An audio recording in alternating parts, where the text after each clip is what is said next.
few nights ago, we had some friends over for dinner, and we had a great time, but Jude, my firstborn, who's in the middle school group right now, was just a bit off that night. Normally, if you know Jude, he is charming and intelligent and the life of the party, which he did not get from me at all. But for whatever reason, he was just not himself. He was a bit rude and wild. That's actually not too far out of character, but he's 11. And he's honestly a bit churlish. And so our friends went home, and we put the littles to sleep. And I sat down with Jude, kind of at the foot of the bed for the father-son talk. And just, started to go in gentle, because I know I'm an Enneagram type 1. Some of you don't know what that means. I know what that means. I'm just like father wound waiting to happen, all right? So I'm aware of that. So I ease in. Hey, how was your day today?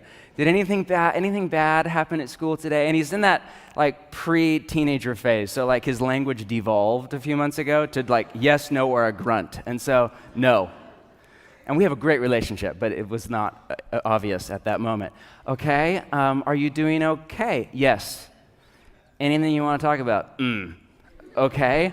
So but I could just tell something was not right, And so I poke and I prod for a few minutes, and there's an awkward silence, and then about 5 or 10 minutes in, it's something just breaks, and he starts to cry. And he said, quote, "Dad, I feel like the only place where I can be myself is with you or Mom. Everywhere else, I feel like I have to put on, quote, a false show. I have to be like the ham, or what did he say? I have to be the class clown in order to get people to like me." And life comes down to a series of moments, right? And so I just felt this weight settle over the foot of my bed in that moment. And if you're a parent, you're there and you're supposed to know what to do. And it's terrifying. You have no idea what to do, but you're supposed to know, right? So, okay, you're there. And so I just said, "Jude, is that true or is that a lie?" And he said, "It's a lie." I said, "What's the truth?" And it was, "I don't know." And it was, "The truth is that you're loved and you're lovable. And you have all sorts of problems and issues, and I'm happy to help you figure out what they are. But you are also loved and lovable." And we had this beautiful conversation. The next morning we got up, we read the Bible together, and I prayed, and he went off to school, and he was back to himself. We had a great week and a great weekend. But it was a Thursday morning, he went off to school, which was the day I write my teaching, and it just got me thinking, what if I hadn't been there? What if he had internalized that lie? What if it never came to the surface? What if it was never exposed as a lie? Or what if, worse, I had been there, but I had added to that lie, like fuel on the fire? Yeah, well, the world's a dog-eat-dog place, or whatever, and you gotta make your mark, or something like that. What if he had internalized that lie? What if he had started to believe that lie? What if over time that lie had become the truth? And then what if you were to project that out 10 years, 20 years, 30 years, over a lifetime? What would that lie that became the truth, how would it work itself out in his life trajectory? My guess is he would end up in a very different spot than a man who is well aware from a young age that I'm loved and I'm lovable with all of my stuff. My point is, what we believe about our identity and our calling has all sorts of ramifications for who we do and do not become, for what we do and do not do with our life. You see, Jude, just a few weeks before his 12th birthday, is just starting to go on a journey of discovering his identity and calling. And this is a journey that all followers of Jesus are invited to go on. Sadly, a lot of them never do. But all of you are invited. And I would argue that one of the key tasks of our apprenticeship to Jesus is discovering our identity and calling. And I'm not alone here. Augustine, for example, in 400 AD, in his famous book, Confessions, said this: "How can you draw close to God when you are far from your own self?" And then his famous prayer, "Grant, Lord, that I may know myself, that I may know thee." In the 12th century, the German theologian Meister Eckhart said, "No one can know God who does not first know himself." Around the same time in Rome, the Dominican scholar St. Catherine said when we are who we are called to be, we will set the world ablaze. In the 15th century, the Spanish mystic St. Teresa of Avila put it this way: almost all problems in the spiritual life stem from lack of self-knowledge. And if you want to write this off as like a Catholic mystic thing, which is your problem, but if you want to write it off for that, here's John Calvin himself, anything but a mystic or a Catholic. In his tome, Institutes of Christian Religion, he said this, quote, "Our wisdom consists almost entirely of two parts, the knowledge of God and of ourselves. But these are connected together by many ties. It is not easy to determine which of the two precedes and gives birth to the other." And then more recently, the Catholic monk Thomas Merton, in his famous book on contemplative prayer, said, "For me to be a saint means to be myself." And don't read that out of context. He's not at all saying, just you do you, you're a snowflake. He's not saying that. Therefore, you're a snowflake. You sin in all sorts of special and unique ways. Like, I agree. Here's what he goes on to say. Therefore, the problem of sanctity and salvation is in fact the problem of finding out who I am and of discovering my true self. My point is that for over a millennia and a half, so many teachers of the way of Jesus have said that self-awareness isn't just a self-help, therapeutic kind of emotional candy corn, but it is a key part of our apprenticeship to Jesus. I mean, just think about it for a minute. To pick on an easy target, how many pastors do you know of who started a church, often a mega church, thousands of people who knew the Bible and theology backwards and forwards, were well educated a lot of the time, who woke up every single day, read the Bible, prayed, but then at some point imploded and dragged hundreds or thousands of people down the well with them, all because they were blind to their own shadow side, running from a father wound that went back 2 or 3 decades, leaving a trail of dead bodies in their wake. Or to bring it closer to home, how many couples do you know that had so much potential to make a life together, but ended a relationship or a marriage before it even got off the ground because they just did not know their own inner beauty and their own inner brokenness? And you have to live in that tension. Or the inner beauty and the inner brokenness of their spouse or significant other. Or to bring it even closer to home, how many parents do you know, your own mom, your own dad, who missed it? They did not know their own identity and calling, and so they were blind to their shadow side. They were blind to their own unhealth or immaturity or mother wound or family of origin or baggage from this, that, or the other, and it just leaked unhealth onto you and your siblings or friends and family.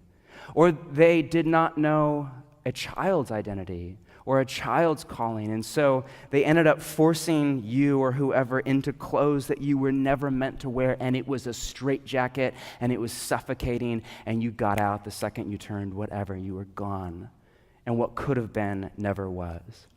My point is that our self-awareness, in the language of therapy, or our lack of self-awareness, has a direct bearing on our relationship to God, our relationship to other people, in particular family, friends, but even a coworker, a boss, all of that, and on our relationship to our own soul.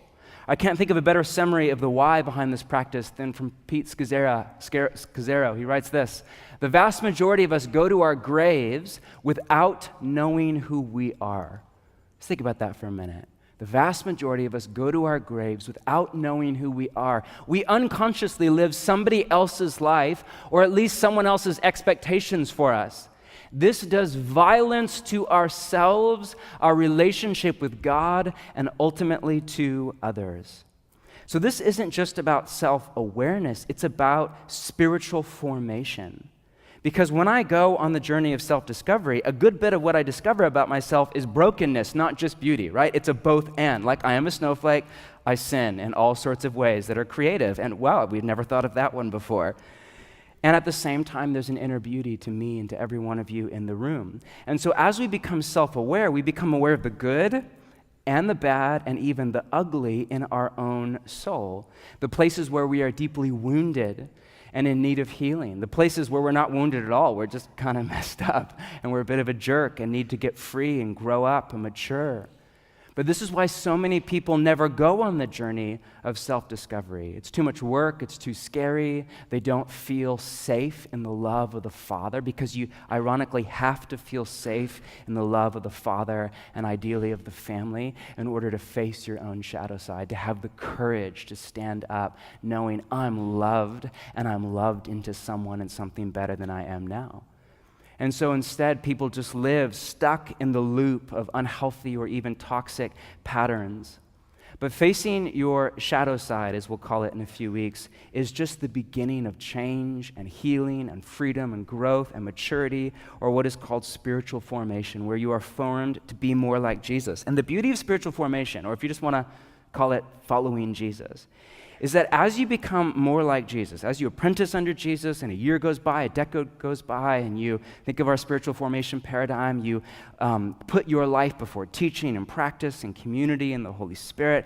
As you walk down that path, ironically, you don't become like, a clone where like you drink the Kool-Aid, you wear the white jumper, and like, you know what I'm saying? You actually become more unique, not less.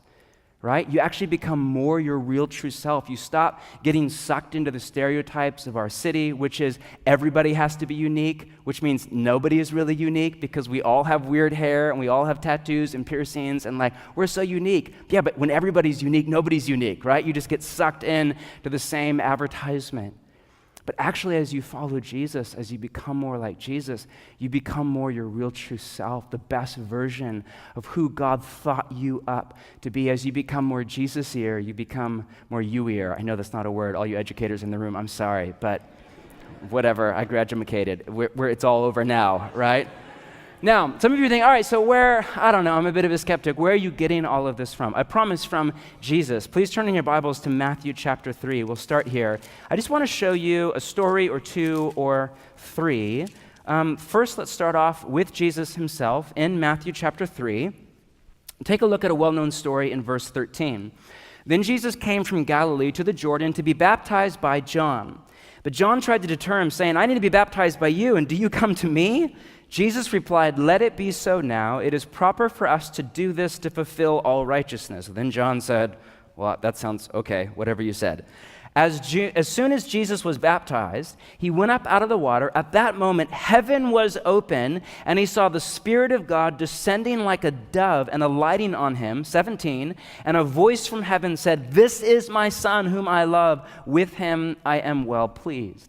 Now, New Testament scholars debate and argue, okay, at what point did Jesus become self-aware of his identity and calling? Or put another way, at what point did Jesus realize that he was the Son of God? So some argue from birth or like early consciousness. Others argue, well, at least by age 12. But if you know that story, he's at the temple. I had to be about my Father's business.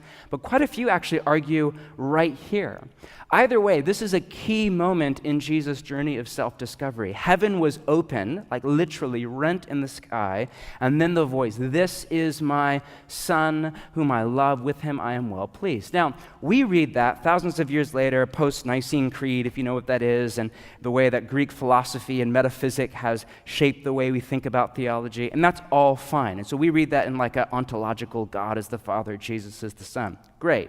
But actually, the first kind of like surface level reading of this, Son of God was a moniker all through the Hebrew Scriptures, or the Bible of Jesus' day, first for Israel. So if you read the book of Exodus, Israel is called the Son of God, and then later for the Messiah. So all the Hebrew prophets peer over the horizon and see a figure that is yet to come that they call the Messiah, or the Anointed One, who's the long-awaited King of Israel and of the world, and they call him the Son of God. All that to say, this is a statement about Jesus' identity, but also about his calling.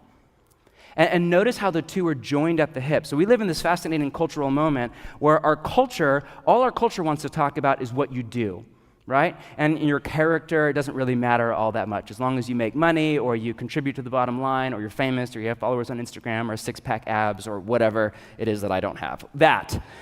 Right? And so often in the church, there's this overreaction. It's like, no, it's not about what you do, it's about who you are. There's that cliche that I can't stand. We're human beings, not human doings. I just want to throw up in my mouth a little bit every time I hear that. It's like, have you not read Genesis? Like, so that you may rule. You can't separate your being and your doing. Like, you can't. Not you shouldn't. You can't. What you do flows out of who you are, and vice versa. They live in a symbiotic relationship. And so for Jesus, his identity, you're the Messiah, is tied to his calling to usher in the kingdom of God. The same is true for you. Your identity, who you are, who you're not, is tied to your calling, what you are called to do, what you're not called to do. But watch what happens. Chapter 4, verse 1. Then Jesus was led by the Spirit into the wilderness to be tempted by the devil. Now, most of you know this story, but just pay close attention. After fasting for 40 days and 40 nights, he was hungry. Now, the tempter came to him and said, if you are the Son of God, notice that. What did the Father just say? You are my son, right? So notice here, like the first thought, seed of doubt. If you are the Son of God, tell these stones to become bread. Jesus answered, it is written, man shall not live on bread alone, but by every word that comes from the mouth of God. It's a line from Deuteronomy. Then the devil took him to the holy city, set him on the highest point of the temple. If you are the Son of God, there it is again, throw yourself down, for it's written, he will command his angels. Two can play this game. Here's another quote. They will lift you up by the hands so that you will not strike your foot against a stone. Jesus answered, it is also written, do not put the Lord your God to the test. I see you, Isaiah. I raise you, Deuteronomy chapter 6. Then the devil took him to a very high mountain and showed him all the kingdoms of the world and their splendor. All this I will give you, he said, if you will bow down and worship me. The exact opposite of Jesus' identity and calling. Jesus said to him, away from me, Satan, for it is written, worship the Lord your God and serve him only. Then the devil left him and the angels came and attended to him. In the story, Jesus is tempted by the devil, but notice what he is tempted by. It's not to, sex, drugs, and alcohol or whatever. It's a temptation. It's not even to sin per se. It's a temptation to hand over his identity and calling and to settle for a status quo kind of life. And Jesus is not the only one to face this kind of a temptation. Let me show you another story. Turn to John chapter 1, to the right, John chapter 1. If you're new to the Bible, there's a table of contents at the beginning, but John is just a book or two to the right. John chapter 1, here's another story I love. Speaking of John the Baptist. Now, this was John's testimony when the Jewish leaders in Jerusalem sent priests and Levites to ask him, notice the question, who he was. John chapter 1, verse 20. He did not fail to confess, but confessed freely, I'm not the Messiah. They asked him, well, then who are you? Are you Elijah? He said, I'm not. Are you the prophet? He answered, no. Finally, they said, who are you? Give us an answer to take back to those who sent us.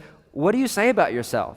John replied in the words of Isaiah the prophet, quote, I am the voice of one calling in the wilderness, make straight the ways of the Lord. Now the Pharisees who had been sent questioned him, well, why then do you baptize if you're not the Messiah, nor Elijah, nor the prophet? Why do you do what you do? I baptize with water, John replied, but among you stands one you do not know. He is the one who comes after me, the straps of whose sandals I am not worthy to untie. This all happened at Bethany on the other side of the Jordan where John was baptizing. Notice that John is crystal clear on who he is and who he isn't, what he is called to do, what he isn't called to do. Both are important. In fact, he has 3 no's for 1 yes. Are you the Messiah? I'm not the Messiah. Are you Elijah? There's an obscure prophecy about the second coming of Elijah. Nope, not me. Are you the prophet? There's another obscure prophecy from Deuteronomy as well. Another figure on the horizon. Is that you? No, not me. Who are you then? I am, quote, the voice of one calling in the wilderness. It's like a laser. It's just as important to know who you aren't as to know who you are. To know what you're not called to do. Yep, that's not me. Sorry, that sounds great. Elijah, he sounds amazing. That's not me. The Messiah, I'm most definitely not the Messiah. The prophet, wow, that would be really cool. I would love to say yes. In fact, I'm tempted to say, yeah, that's me. I'm the prophet. Who's the prophet? I'm the prophet. But no, that's not who I am. And so that's not what I'm called to do. I baptize. Why do you baptize? Well, because I am the voice of one calling in the wilderness. Here's my point. John's firm grasp on his identity, on his calling, on his sense of not called to that, not called to that, not called to that, yet that one thing, gave shape to his life. Turn one more to Matthew chapter 16, to the left one more time, Matthew chapter 16. If you don't have a Bible, feel free just to sit there and feel guilty until next week, and then feel free to get one at Powell's and bring it along, or download the app on your phone. I'm just kidding, but It's less boring if you take a Bible with you to church. How's that for a pitch? Matthew chapter 16, take a look at one more story, verse 13. When Jesus came to the region of Caesarea Philippi, he asked his apprentices, "Who do people say the Son of Man is?" So here's that question over and over again. They replied, "Well, some say you're John the Baptist, others say Elijah, and still others Jeremiah or one of the prophets." So now everybody's confused. Like, people think that John the Baptist is the Messiah, and Jesus, who actually is the Messiah, they think he's John the Baptist. Apparently, discovering your identity and calling can be just a bit tricky, right? "But what about you?" he asked. "Who do you say I am?" Notice the seamless integration between self-knowledge and God knowledge. Simon Peter answered, "Well, you are the Messiah, the Son of the living God." Like, absolutely. Jesus replied, "Blessed are you, Simon, son of Jonah, for this was not revealed to you by flesh and blood, but by my Father in heaven. And I tell you that you are Peter, and on this rock I will build my church, and the gates of Hades itself will not overcome it." Now, the Protestant and Catholic Church are split right down the middle over how to interpret this one line in 18. So if you know the backstory, Catholics interpret this to mean that Peter is the rock, or if you prefer, the foundation that the house of the church is built on. Therefore, Peter's successor, all the way down to the rock star that is Pope Francis, stand on that ground.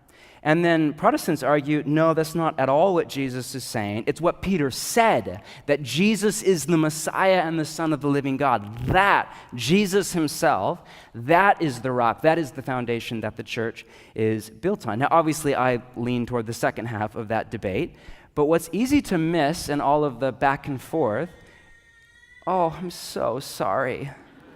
What's easy to miss, it's okay, you don't need to get up, we're welcome to have a little background noise, all right, is that in Greek, it's a play on words. So Peter is Petros in Greek, which literally means the rock. So not only was the first pope, he's like the original Dwayne Johnson. Like, his name is actually The Rock.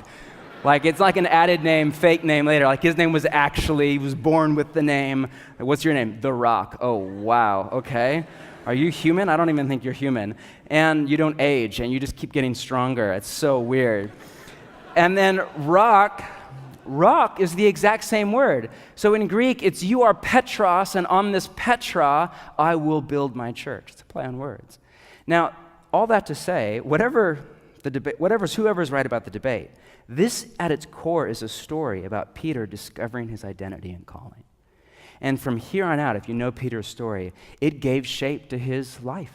From here on out, he became the leader of the 12. Then he became the leader of the church in Jerusalem for a while, and then kind of the church through the Mediterranean and the early church as a whole. And he's in story after story after story. And later, just like Jesus, he is tempted to set it all aside. And he, unlike Jesus, gave in, like, I don't know the man. But then later, there's healing on the other side of that. Now, 3 examples: John the Baptist, Jesus of Nazareth, Peter the Pope. I could give you hundreds more. But in all 3, we don't have time for that. In all 3, the common denominator is very simple. All 3 have to go on a journey to discover their identity and calling, even Jesus himself. And this is part of what it means to follow Jesus. It's part of it. You have to go on that, not have to, you are invited to go on that same journey of discovery of your identity and your calling. Now, for most of us, it's a process, not an event. Yes, there are key moments in the journey, but it's like that. It's a journey that for most of us is a lifetime. Here's one framework you may or may not find helpful of 7 stages of discovery of your identity and calling that I adapted from the work of Dr. Bobby Clinton from Fuller Seminary. He did this exhaustive study of 1,000+ leaders in the kingdom of God from the Bible, from church history, from all around the world. And his goal was to look for, is there some kind of a pattern over hundreds, over thousands of men and women, and the journey that they go on with Jesus? And at the end, he said, yes, there absolutely is. So here's my adaptation. Stage 1, he called sacred foundations. This is the family you were born into, the socioeconomic status that you grew up in, and the options it either gave you or did not give you. It's your gender, it's your Myers-Briggs type, it's the year that you were born in. Very different to be born in 1980 versus 2017 versus 1312 or whatever. It's your culture. And you have little to no control over any of this. But all of it, your sacred foundations, are the first signpost to point you forward into your identity and the call of God in your life. Next is discovery. And this is a messy, kind of long and awkward stage for a lot of us. And you have your Jesus in the Jordan River kind of moments where there's like a revelation and a voice from heaven or whatever. And then a lot of us just wander in the wilderness for a while after that, a bit confused. And, this is a season of learning and of unlearning who you are, who you're not. You do some things and you just come alive, and people around you say, oh my gosh, like, did you feel that? You should think about doing more of that. And you do other things and you just die a little bit inside, and people around you just kind of like smile at you. And have you ever thought about doing something else with your life? Like maybe there's something else that God made you, because it's not that, whatever. And that's actually all part of it. Success and failure is all part of that kind of 3 steps forward, 2 steps back. Every failure is actually a gift, because now you know one more thing that you're not called to do, right? It's a beautiful thing, like by way of elimination. And so there's this messy process of question and community and Myers-Briggs and the Enneagram Conference and a prophetic word over your life and sitting in something that God is stirring your soul. And for a lot of us, this isn't like a month or 2, it's a year or 5 or 10 or a decade or 2. Then at some point, like, you get to the spot where you start to have a firmer grasp, and you don't have all the answers, but on like, I think this is my identity, I think this is my calling, I think this is who God made me to grow and mature into, and what God made me to do with my 50, 60, 80, however many years of life. And at some point, then you have to like actually step out.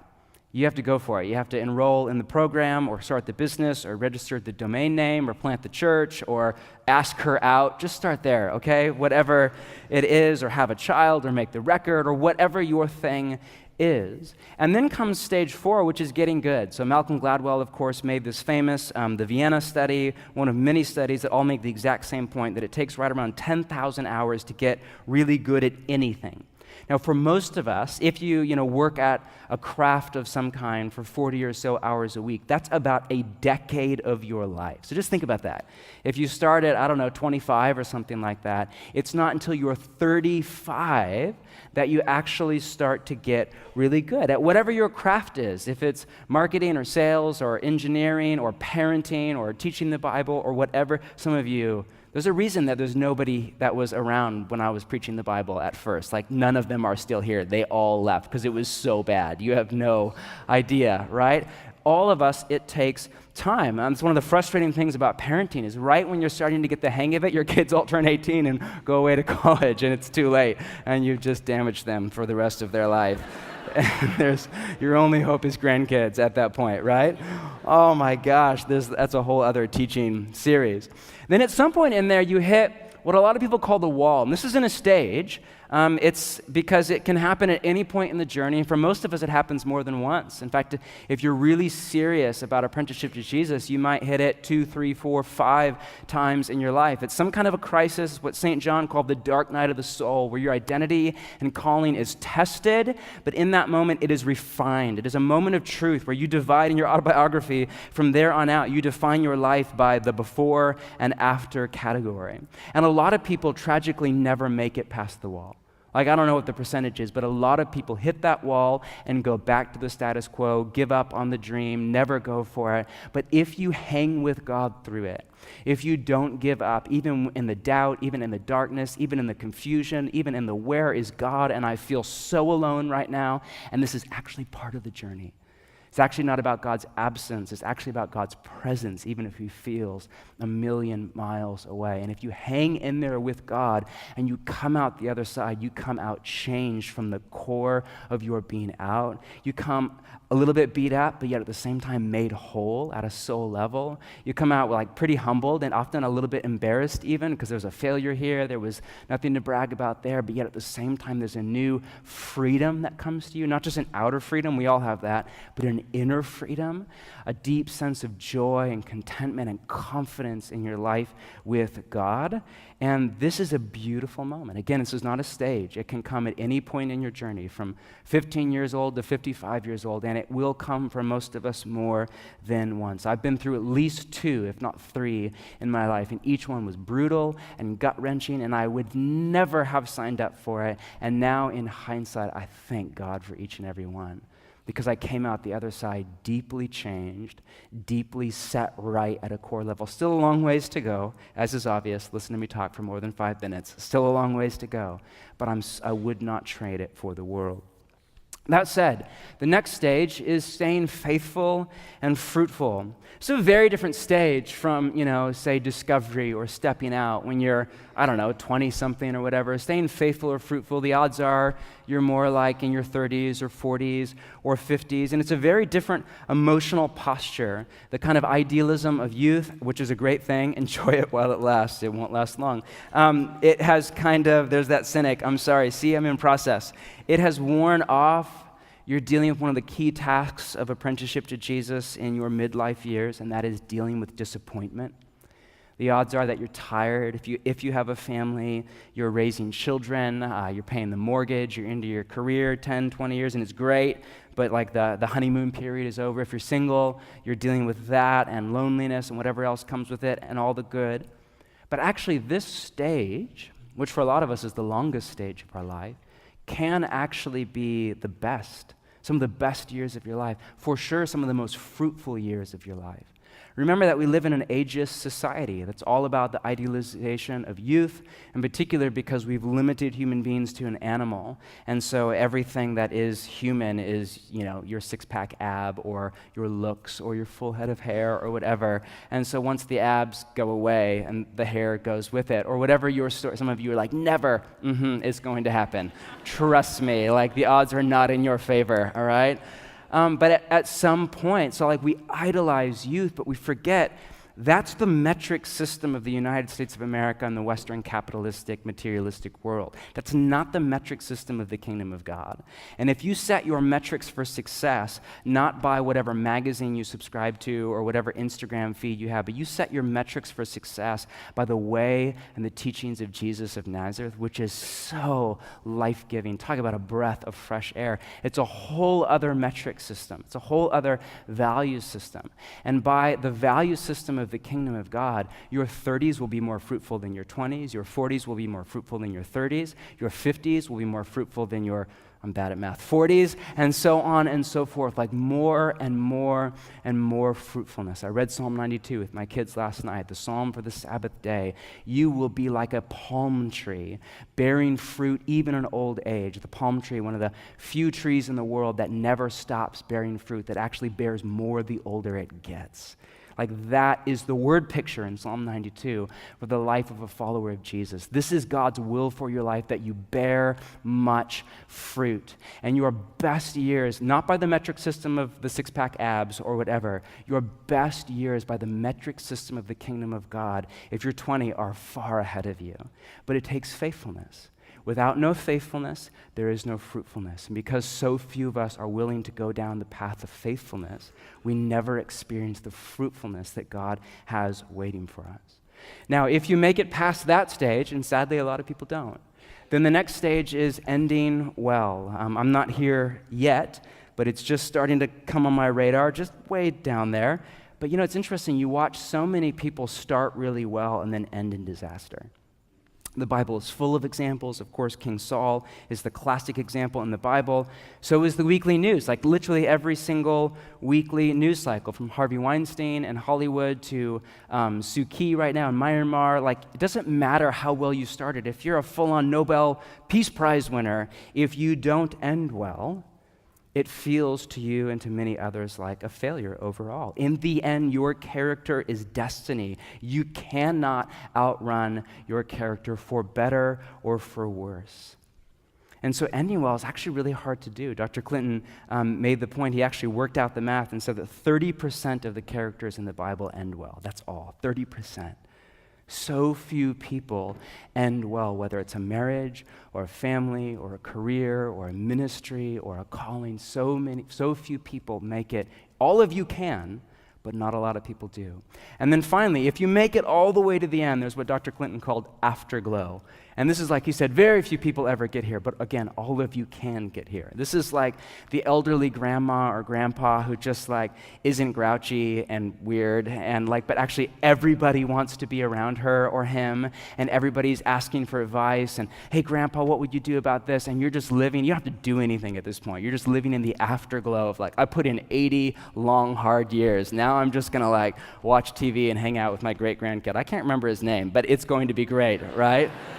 This is Eugene Peterson right now in his 80s, and this is Dallas Willard a few years before his death, with people coming from all, like top-level leaders coming from all over the world. At this point, you don't even have to do anything. You just get to live in the afterglow of a life well lived. And again, Dr. Clinton said, very few people ever reach this, but every single one of you can, if you follow Jesus. Now, again, this framework may or may not be helpful for you. My point is very simple. This is a journey. This is not like, oh, we have 3 months of practice. We have fasting coming up in January, so we better get this done by Christmas, right? Because you have the holidays. Really, we better get this done by the 3rd week of November. So let's discover our identity and calling before the holiday season. And it's not like some of you are like, right? No, wrong. This is a lifelong process for a lot of us. And this journey can be a bit harrowing in our cultural moment. I mean, we're living at this really tenuous time, right? Where we're still living in this shift from the last election cycle was honestly about this shift from an agrarian society where just half a century ago or a century ago, 90% of Americans were farmers. Now 2% of Americans are farmers. So for thousands of years, like you didn't hit 18 and think, what should I do with my life? You thought, what's my dad do? Our last name's Smith. He's the village blacksmith. I think I'll be a smith, right? I think I'll be a blacksmith. Like you never like had the luxury. That's a privilege thing. That comes with wealth, that comes with freedom, that comes with democracy, that comes with urbanization. So there is this freedom that we now have. Like God bless if you urban farmer people. It's not my thing. I like to eat food, but that's about as close as I come to liking farming. I have no desire to be a farmer. So I love that I have the freedom to do something else, to work with my mind rather than with my hands. But yet freedom can be just as much of a tyranny as tyranny, right? The tyranny of what one philosopher called the ought to. So we're in the middle of this shift, this kind of from an agrarian society to an urbanized one. And then at the same time, as this is all happening in the Western world, the family is breaking down. So one of the main jobs of a mom or a dad is to, in the language of Proverbs, train up a child in the way they should go, and when they are old, they will not depart from it. So if you're a parent, like you're a student more than anything. Like I am a student of my children. I literally have an Evernote file for each one of my children where when I see something that I just have this sense, this is a moment, I write it down. So yesterday, it's our Sabbath, and Moses, who's 8, right? Yes, 8. We have so many now, I can't keep track, right? So Moses, who's 8, wants to play the piano. It's like our afternoon, and we're kind of hanging out, I'm reading, whatever. And so he goes to the piano, and he gets out a pad of paper, and he draws out a music thing. He just started taking piano lessons, 6 months ago? And he's our first kid that actually is into it. Jude's into it, but he doesn't like to practice. Moses is actually into all of it. And so he draws out like a music thing, draws out the treble clef, and then he lays down on the floor, and I hear him going, dun, dun, dun. It sounds a lot like Star Wars, which is awesome. Dun, dun, dun, dun. And it's like that, but a little bit different. And he draws out this music thing, and then he gets up, and then he starts to play it. And then he goes back down, da, da, da, da, da, and then he starts to play. And he's composing this song, and not like how I would compose it on the piano, like actually off the paper. I'm like, who does that? Mozart. I have the next Mozart. That's my son. That's it, right? I'm like, I'm getting royalties, dude. That's all I have to say, right? So that's a little moment where that's a little signpost. I'm a student. It's a little signpost to his future. He's in his head, he's creative. So all that to say, one of the jobs of a parent is to study your son or your daughter and to help unfold them into the man or the woman that God created them to be. But what happens when you have a dizzying array of options and you feel this paralysis of I could be anything, and you don't have a mom or a dad or a mentor because mom and dad are in the middle of a divorce, dad's gone, we love you, here's money for Oregon State, see ya, bye, whatever it is, thank you for that, but we need more than that, right? So we live in this fascinating moment where now it's normal to feel aimless and a bit lost and confused for a decade of your life, kind of to meander through your 20s. It's normal to feel overwhelmed and tired and paralyzed and decision fatigue and commitment phobia. It's normal to feel anxious and just scared of failure because everybody on Instagram is amazing. They're not actually, but they are good with their thumbs. And it's normal to feel insecure, like you don't measure up, you're not cool enough, you're not as successful, you're not as far down the road as so-and-so. If that's how you feel, you are not alone. And my point is not to paint a bleak picture at all. It's to say this is a bit of a harrowing journey, but it's more important that we go on this journey now than ever before. I've been on this journey for a while now, and it has been anything but easy, but it has been so healing and so life-giving. And honestly, it's changed my life, and I've come to a few forks in the road. And each one has been like, wow, there's the easy path, and then there's my identity and calling. And there's a huge part of me that just wants to turn the stones to bread. That's metaphor. I can't actually do that. But there's a huge part of me that wants to settle for the status quo. But at each fork in the road, there is Jesus of Nazareth, who he himself called himself the Good Shepherd, saying, come and follow me. All that to say, this is a journey that you are invited to go on, that tragically so many people never have the courage to take. But you're invited to go on it, and not to go on it alone, to go on it with Jesus, the Good Shepherd, and with your community. And I literally mean that. And we're here for you. We can't give you a map. There's no map, right? This is about, you have a guide, and he goes by the name of Jesus. There's no map. I can't tell you point A to point B to point to Z. I can give you a compass. We can give you a few landmarks to look out for on the journey. We can give you some do's and some don'ts. But this is a journey that you have to go on, not only for the next 3 months, but for the rest of your life with Jesus and with your family and friends. That said, our practice for the coming week is very simple. Go to practicingtheway.org/identity and calling. We haven't been there for a few months. We had the summer off, and so now we're back up. And then it's really easy kind of to warm you up this week. At your weekly meal with your Bridgetown community, we have 2 exercises for you. One is just to plot yourself on that timeline, talk about where you're at, the highs and lows of that stage of your life. And 2 is this thing called Bowen's Scale of Differentiation. He's the founder of modern family systems theory, has this really helpful framework just to help map yourself and say, all right, where am I, and where do I still need to grow and mature? Now, that said, so that's it. That's what's on the docket for you if you're up for it with your community in the week ahead. Now, to end, story. There's a famous story that you may or may not know from a rabbinic teacher named Zusa. And when he was an elderly man, the story is quite old actually, there's this interaction where he says this: in the coming world, they will not ask me, why were you not Moses? Right? He's a rabbi. That was the thing. They will ask me, why were you not Zusa? Come on, how good is that? Meaning, in the coming world, when you come to the end of this life and you stand before your Maker, he will not ask you, why weren't you more like Gerald? I mean, that guy is just the life of the party. Why you had to be so serious, John Mark, and you like to be alone all the time? Why couldn't you be an extrovert? Why? Because you didn't make me that way. Why? He won't ask you that. He won't ask you, why couldn't you be more like Moses? Or why couldn't you be more like your mom or your dad or your hero or your mentor or whoever it is? He will ask you, why I gave you freedom to be you. And not to be the broken you, to be the made whole you.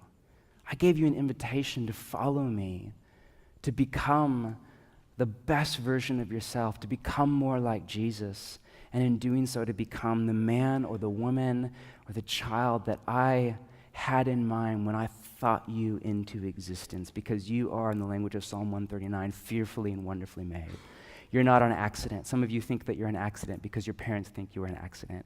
You are not an accident. All life is a miracle. You are a miracle. All life is sacred. There is no way. You are invaluable. There is no way to measure or value or quantify you. You have been fearfully and wonderfully made before you were ever a thought in your mother or father's mind, much less before you were ever born. In the language of Psalm 139, quote, all the days ordained were written in God's book before one of them came to be. God has, in the language of Ephesians, prepared good works for you to walk in them. This is your destiny, not just your identity and your calling. And the invitation of Jesus is to go on that journey, to become that man or that woman. And in the meantime, because it is a journey, to find the goodness of God in your actual life. So often we want to find the goodness of God in the life that we wish we had, in the person that we wish we were, in the job that we wish we had to wake up to tomorrow morning. And it's not bad to dream. We'll talk more about that later. But the invitation of Jesus is to find the goodness of God in your actual life. In the season of life as you are, single, little children, empty nester, just confused, in a job you love, in a job you hate, crystal clear in your identity and calling, still just at the early stage. Old, young, the invitation of Jesus is to find the goodness of God in your actual life. Because if you open your eyes and you slow down long enough to let go of the hurry and let your soul catch up with your body and be present to God, to the world around you, and to your own soul, you will find that there is so much goodness waiting for you. Let's stand and pray.